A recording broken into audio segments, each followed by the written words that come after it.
안녕하십니까. 지저스 메디컬 센터 조형은 원장입니다. 우리가 지난 시간에는 바울의 믿음과 야고보의 믿음을 다루었습니다. 그래서 바울의 믿음은 갈라디아 적대 세력에 의해서 흔들리는 갈라디아 그 교인들을 향해서 이렇게 믿음을 견고히 할 수 있도록, 그리하여 그들이 받은 구원이 어떻게 받은 것이며 어떤 의미를 지닌 것인지 그것에 대해서 설명하는 가운데, 바울의 믿음은 최초 칭의를 강조하는 양상을 띠게 되었고, 야고보의 믿음은 최후 칭의를 강조하는 양상을 띠게 되었습니다. 그래서 야고보의 믿음은 행함을 강조하고 행함이 있어야만 온전한 믿음이다라고, 더 나아가서 칭의가 거기서 다시 한번 이루어지게 되죠. 그래서 제가 최후 칭의라고 이렇게 명명했습니다. 자, 이와 같이 바울의 믿음과 야고보의 믿음은 서로가 다른데, 이 다른 이러한 상황 속에서 우리 교회 내에서는 이러한 다른 믿음에 대한 것을 적절하게 통합하거나 정리하는 과정을 좀 거쳐야 되는데, 신학자들의 입장에서는 다루어졌을지는 몰라도 교회 성도들의 입장에서는 이 문제가 정확하게 다루어지지 않은 것으로 알고 있습니다. 어쩌면 다루어지긴 했지만 이 부분을 좀 더 적극적으로 다루는데 부족함이 있지 않았나, 이런 생각이 듭니다.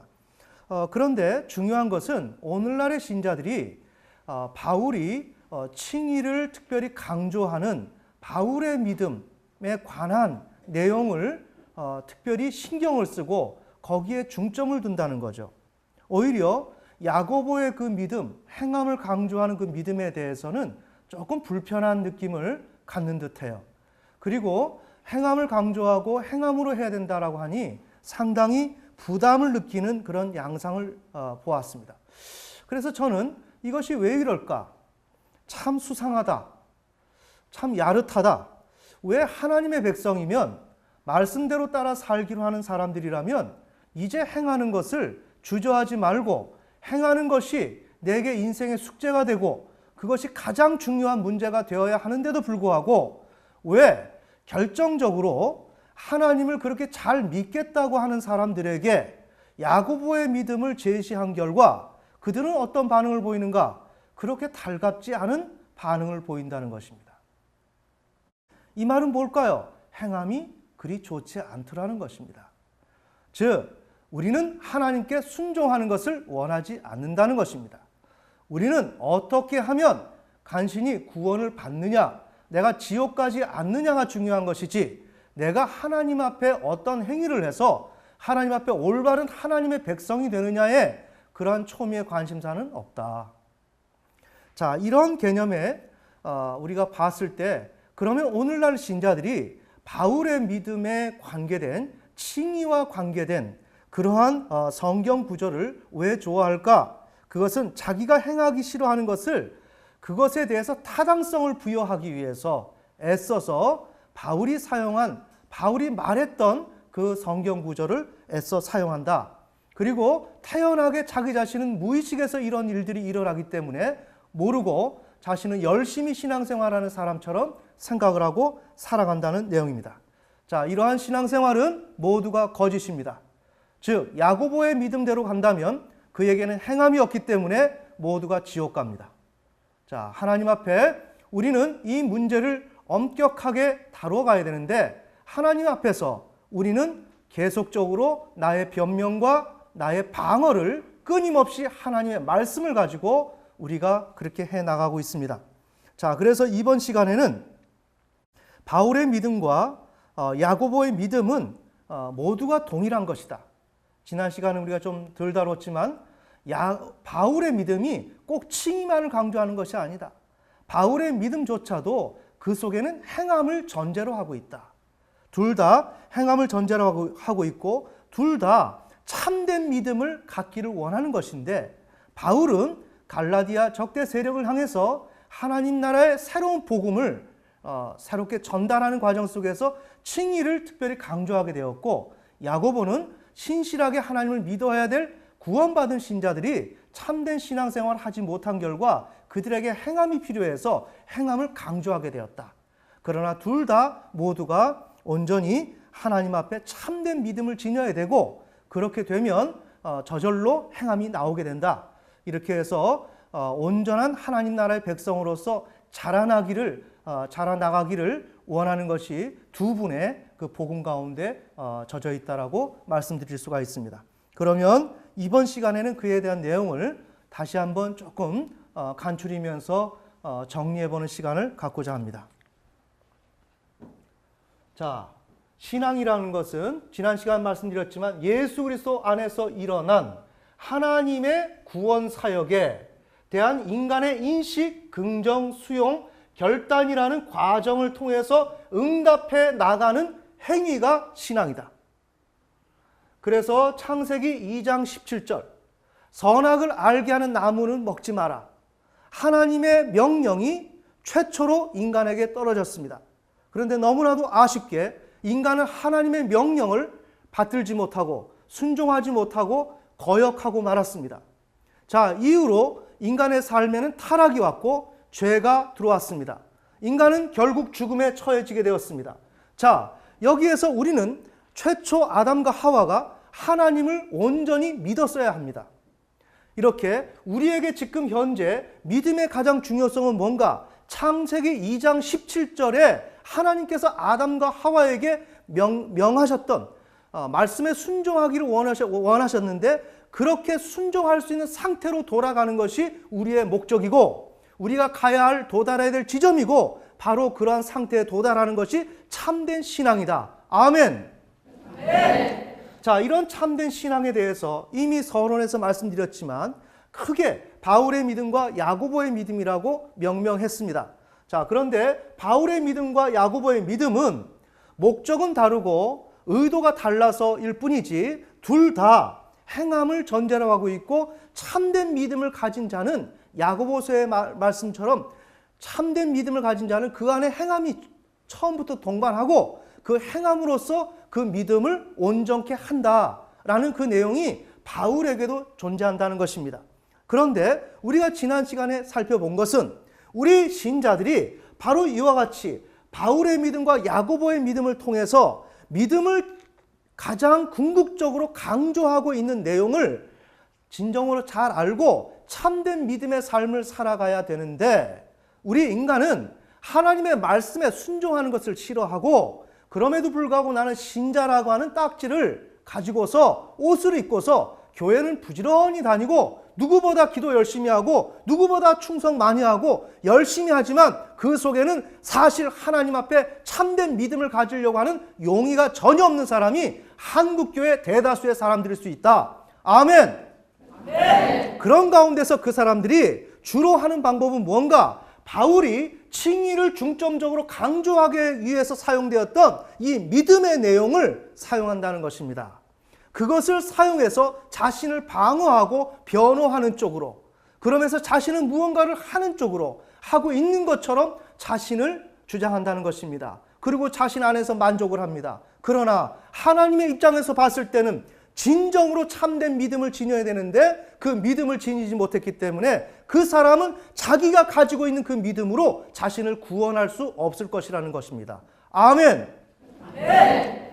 자, 그래서 우리가 지난 시간에 살펴본 내용이 바울의 믿음은 두 가지 부분으로 나눠질 수 있는데, 칭의의 부분과 행함이 내재되어 있다는 그 부분으로 나눠질 수가 있습니다. 첫째, 바울의 믿음은 최초 칭의를 중점적으로 강조하는 양상을 띈다. 그런 특징이 있다. 이 칭의를 중점적으로 강조하는 바울의 믿음, 복음이 등장하게 된 그 배경은, 첫째, 율법은 하나님의 말씀을 지킬 능력이 없다는 것, 우리 인간들이. 것과 그래서 우리는 예수님을 필요로 할 수밖에 없다는 인식을 불러일으키는 데 목적이 있는 거죠. 자, 율법이. 그래서 우리는 예수님을 필요로 하게 될 것을 율법을 목표로 하고 있습니다. 아, 정말 예수님이 있어야 되는구나. 나는 이렇게 율법대로 살 수가 없는 것이구나. 즉 뭘까요? 내가 살 수 없다는 데 포인트가 아니라 하나님께서 계획하신 예수 그리스도를 통하여 성경 처음부터 끝까지 말씀하시는 하나님의 통치를 우리가 알아차리느냐 못 차리느냐, 지금 그 문제입니다. 이해가 되십니까? 그런데 지금 우리는 뭔가 내가 할 수 있다 없다 쪽에 포인트를 뒀단 말입니다. 이건 조금 이따 말씀드리겠습니다. 이건 성경이 얘기하고자 하는 게 아니에요. 내가 할 수 없음으로 인해서 더 중요한 건 뭐라고요? 예수 그리스도가 내게 필요하고 예수님의 통치, 하나님의 통치가 나에게 절대적으로 필요합니다. 예수님의 은혜가 너무나 필요합니다. 라는 것이 율법이 주어진 목적이라는 것입니다. 그런데 그것을 인식하는 데 실패했습니다. 자, 그래서 새로운 구원 사역을 거부한 셈이 되어버렸습니다.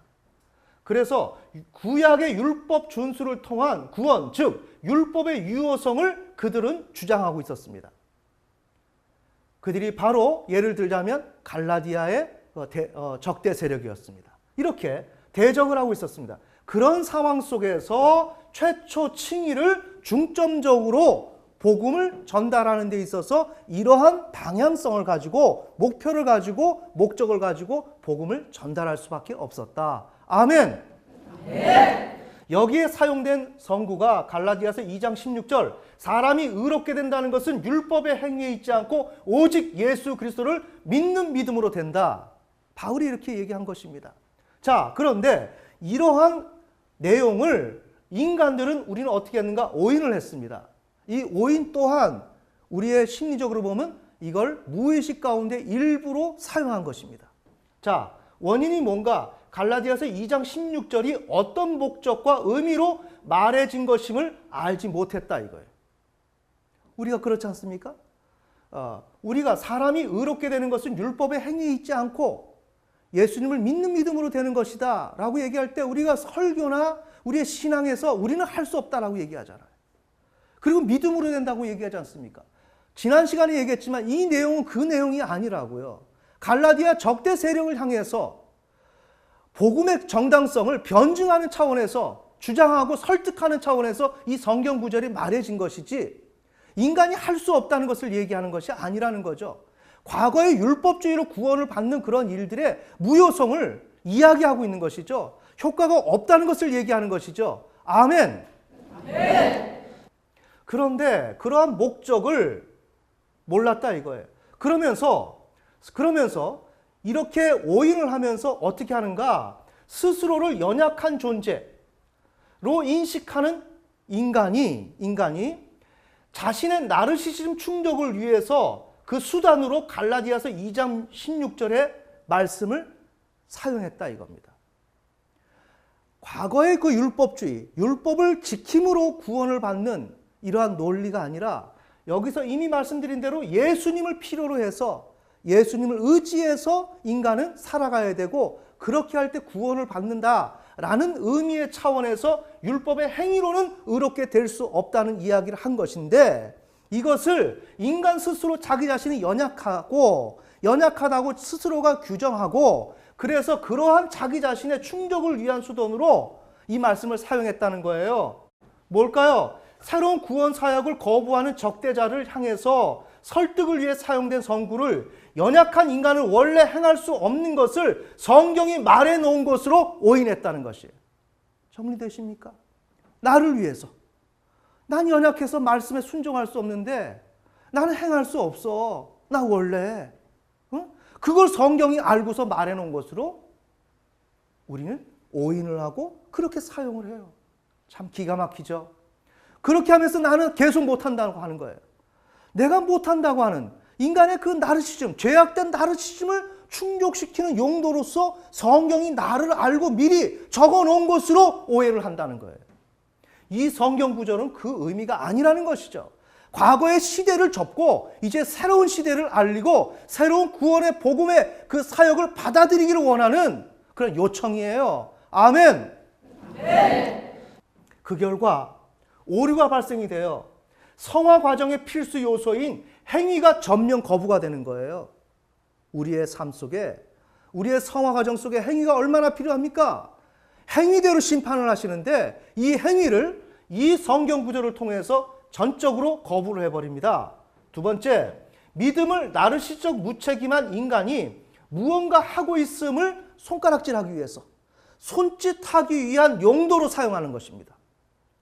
나는 행하기 싫어요. 행하기 싫은데 아하, 인간은 율법의 행위로 의롭게 될 수 없대. 마침 잘 된 거죠. 믿음으로 돼야 된대. 근데 그 믿음은 막연하잖아요. 그 믿음을 있는지 없는지 누가 그걸 파보겠어요. 내가 믿음을 가지고 있다고 하면 되는 것이지. 즉, 이 믿음은 내가 행위를 하고 싶지 아니하는, 순종을 하고 싶지 아니하는 나에게 하나의 변명거리, 하나의 어떤 지시하면서 나는 믿음을 가지고 있어 하는 그런 거리로 작용할 수 있는 요소에 불과하다. 행위 대체 용도로 사용되고 있다. 자, 오늘날 지금 우리의 신자가 바로 이러한 삶을 살아가고 있습니다. 자, 그런데 더 중요한 것은 성경에 갈라디아서 2장 19절, 바울이 율법을 향해서 죽었다 그랬습니다. 많은 성경 구절이 있습니다. 로마서 3장 28절 위에 이 구절과 유사하죠. 사람이 의롭게 되는 것은 율법의 행위 있지 않고 오직 예수 그리스도를 믿음으로 된다.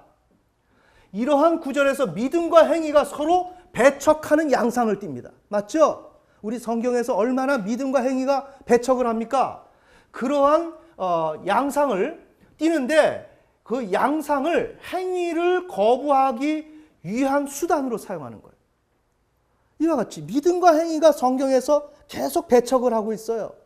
그러니까 우리는 이 성경 구절을 통해서 거봐, 행위는 필요 없다 그러잖아. 필요 없다 그러잖아.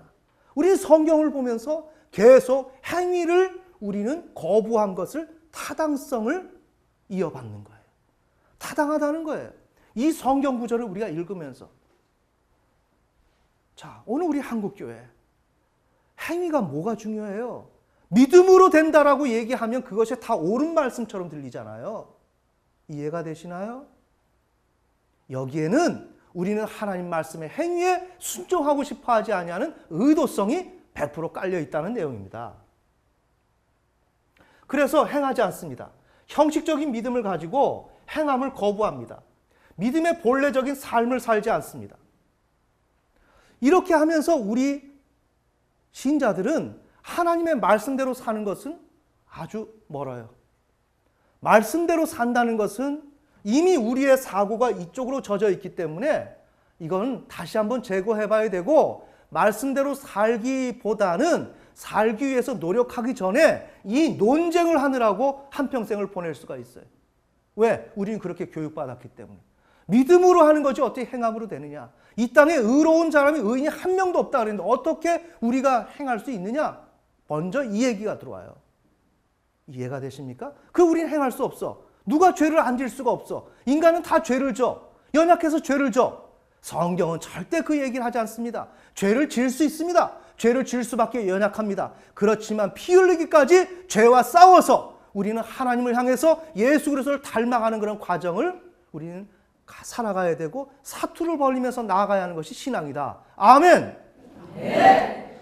두 번째로 바울의 믿음에는 무엇이 있는가? 신자의 성화 과정에 필요한 율법을 준수할 수 있는 행위가 이미 포함되어 있는 것을 전제로 하고 있다는 거예요. 바울의 그러한 믿음에는 오직 칭의, 최초 칭의만 강조하는 복음이 있는 게 아니라 진정으로 인간이 그 믿음으로 성화의 과정을 갈 수 있도록 하는 가장 원동력이 되는 그런 행함이 믿음 속에, 최초 신앙 고백을 할 때 그 믿음 속에 이미 행함이 내장되어 있어야 한다. 내장되는 것이 정상이다 하는 것을 이미 언급하고 있고, 이런 면에서는 바로 이 내용이 야고보의 믿음과 동일하다는 것입니다. 아멘.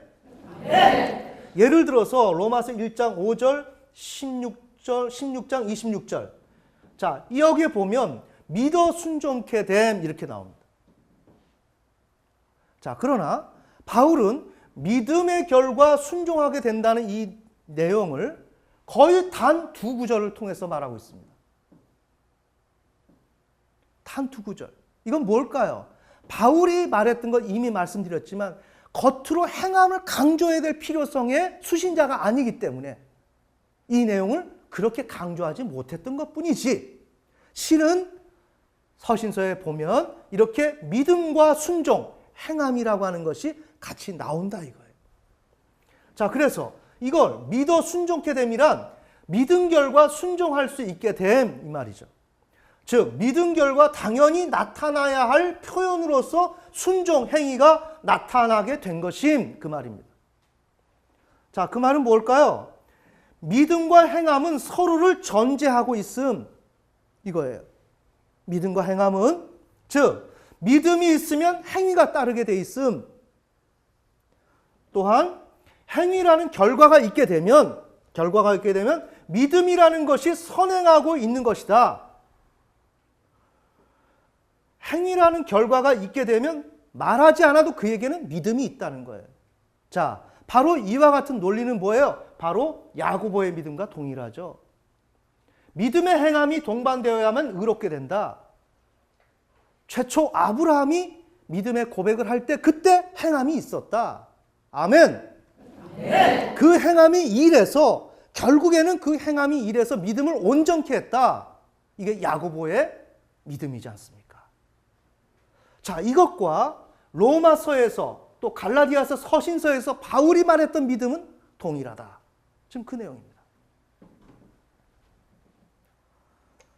자, 오늘 제가 말씀드린 것은 바울의 믿음과 야고보의 믿음은 동일하게 행함을 강조하고 있고 믿음의 본질은 동일하다.